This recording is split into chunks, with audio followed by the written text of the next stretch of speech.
So your kid is a furry. Whether you found out from them telling you, or you found it on their internet history, just know that there's nothing to worry about. Being a furry is no different from any other hobby or interest.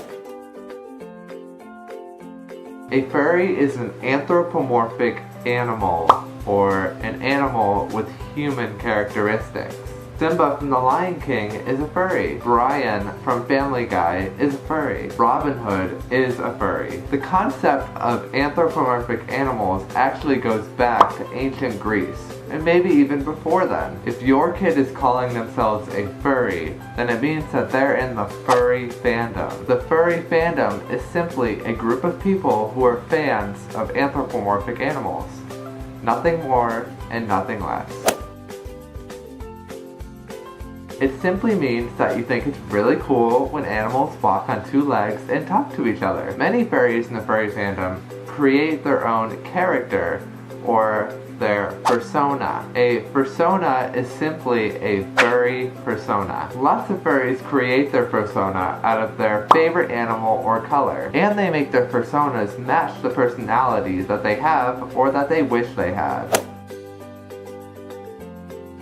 Lots of furries like to create. For example, I create furry-related videos. My main goal with my furry videos is to help others smile and to spread positivity. Other furries may create art. The furry fandom pretty much revolves around art, and because of this, many furry artists are able to make a living through furry art. Furries typically like to get art of their characters or their personas doing different things, like playing tennis or doing homework, or simply just making a cute pose. There are tons of other ways that furries can create too. There are furries who create and perform their own music. There are furries who are DJs and create their own sets. And there are even furries who dance and perform. Furries like to wear fursuits because it's a way to step into your character and become your persona. Fursuits usually help furries become more confident about themselves, which can really help them elaborate the personality of their persona, rather than the personality of who is under the costume and the mask. There are hundreds of fursuit making companies who have created a living out of making fursuits. It's almost like being a furry can correlate with being an entrepreneur. The main reason furries like to wear fursuits is just because it's fun.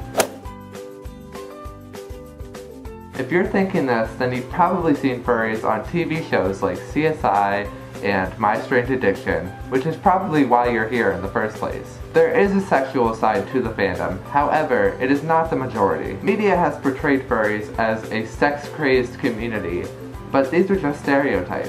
While a majority of furries are not interested in the sexual side, there are the few that are. However, there is nothing wrong with that. It's no different than any sexual interest that you yourself might even have. Furry conventions are a place where furries can get together and have fun. Furry conventions are a place where those in the furry fandom can feel accepted no matter who they are. It is a place where furries can show their true colors and be themselves. Furry conventions are safe for minors to attend. I went to my first one when I was 17. It is not a place where your child can turn a corner and get drugs from people. It is a place where your child can turn a corner and get hugs from a giant fluffy fox.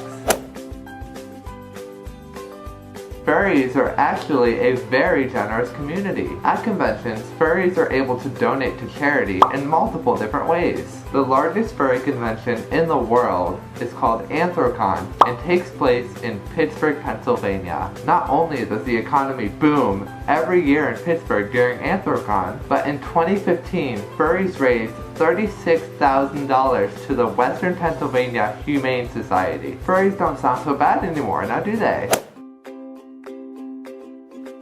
There's always going to be people on the internet who hate on anything just because it's different. But most people in the furry community are very friendly and harmless. Just make sure to review internet safety with your child and they will be completely fine. So I hope you learned a little bit more about what it means to be a furry and that there is nothing wrong with your child for having this interest. If you'd like to see more of me as a furry, you can subscribe to my channel. But if you want to see me as a person, you can subscribe to my comedy channel, where I post new videos every single week. Thank you all so much for watching, and remember, there's nothing wrong with being a furry.